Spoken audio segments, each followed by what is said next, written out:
Welcome to the Adventures in Alchemy podcast, where we share tips, techniques, and true stories to support you in using the law of attraction and alchemy to create magic and live the life of your dreams.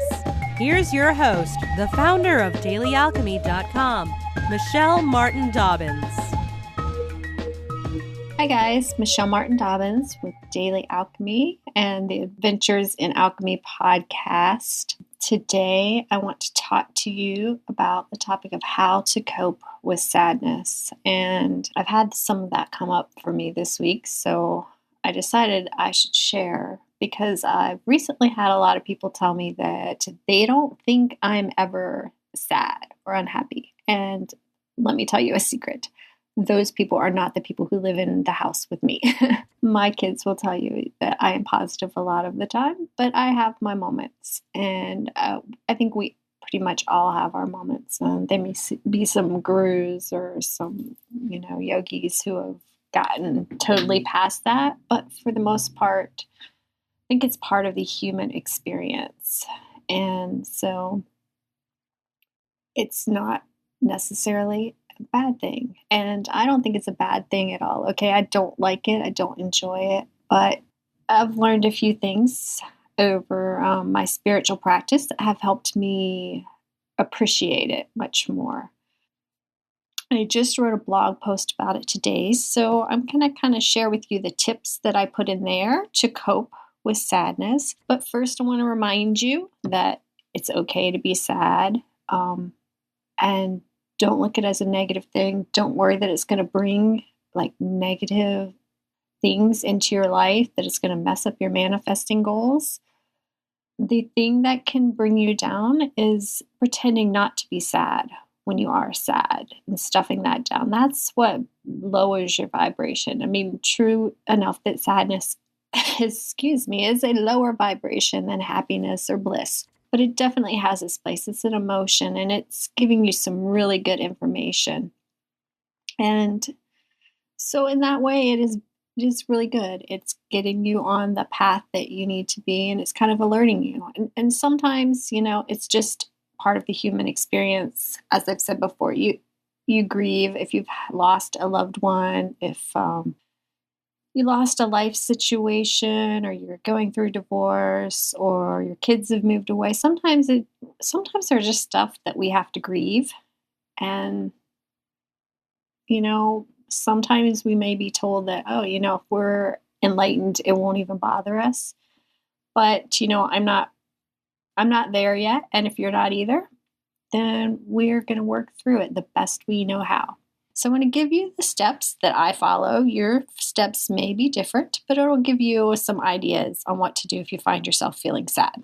And the number one step is I do whatever I want to do. Yep, that's right. If I want to crawl into my bed and pull the covers over my head and cry, then that's what I do. If I want to take a nap, then that's what I do. If I want to eat a whole bar of chocolate, one of those supersize yummy Dove bars, yeah, even though they're not organic or anything like that and have a zillion calories. Yep, that's what I do. And I don't feel guilty about it either, because sometimes you just got to do what you got to do. That's the first step. And sometimes that's all you need, especially if it's a good cry. Chocolate makes you feel a little better for a little while, but it doesn't usually solve the problem. Usually those don't get to that core issue of why you're sad. So my second step is to thank your sadness and be with your sadness. I try to remember sadness is here for a reason, and it's trying to help me. And so I sit and I find a quiet space and I breathe and I decide to be with my sadness and feel it in my body where it is. And I focus on the physical sensation, not the story of why I'm sad. Because that story is not always true. Sometimes it is, but a lot of times it's just what your brain is coming up with to give a reason to your sadness. So I just feel that sensation of sadness in my body. And it might be, sometimes it's in different parts of my body. It might be really strong in my feet, it might be really strong in my back. Maybe in my throat chakra, wherever. I feel it and I go as deep into that feeling as I can. And then I sit there and try to be with that feeling and let it be okay as long as I'm comfortable doing that or until I feel a shift in energy. And then when I feel that shift, then I'll stop and kind of go back to my regular routine or my chocolate bar, whatever works for me at that moment in time. And sometimes I do this once and that sadness energy is gone. And sometimes I do it several times a day over weeks or months even. It just depends. And it's okay. However long your sadness is around, it's fine. The third thing I do is I reach out. You don't have to be sad alone. You don't have to be alone in this life. There are other people. I personally believe that there is God and that there are angels and other spirit helpers and beings who want to support us. So I reach out to people, and if those people can't help me, then I reach out to the next person. And if you feel like there's nobody for you to talk to, you can search online. I know there are some counseling hotlines, and one of my favorites, if the Christian message doesn't bother you, is Silent Unity. If you Google Silent Unity, you'll find them. They're part of the Unity School of Christianity, and they use affirmative prayer. And so they're going to give you some positive messages in their prayer that are very supportive and very nurturing. So we did whatever we wanted to do. We thanked our sadness and we just sat and felt it.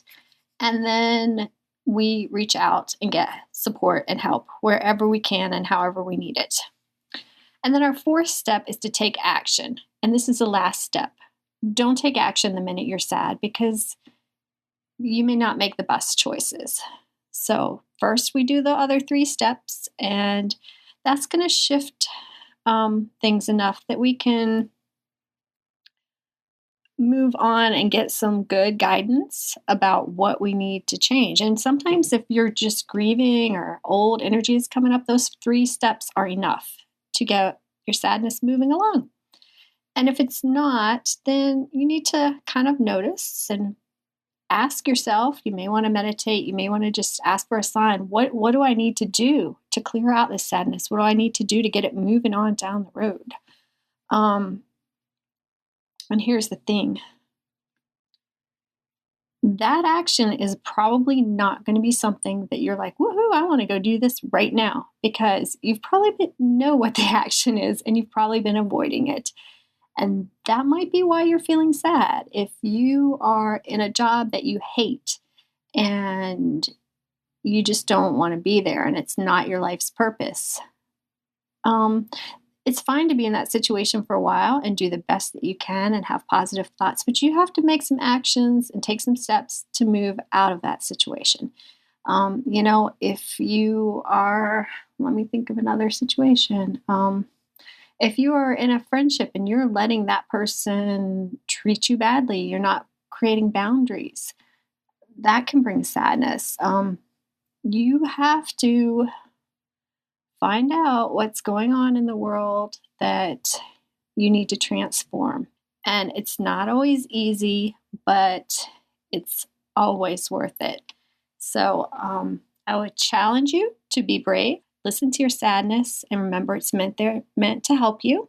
And I know what you're going through. I'm right there with you. I'm taking those scary steps back to joy, making the changes that I need to make my life better. And you can do it. So if you're in a wonderful mood before you started listening to this, I hope that this hasn't brought down your vibration, but save it for the day that you're not feeling quite yourself. And I'm sorry I didn't turn off my phone and it's beeping. Just click that off. And so big hugs, big love. Let me know what else you would like to hear about in this podcast. And have a wonderful day. Make it magical. Namaste. Thanks for listening to the Adventures in Alchemy podcast. Connect with me on thedailyalchemy.com or Facebook at facebook.com/Michelle Dobbins, author. Join us next time for even more magical life tips.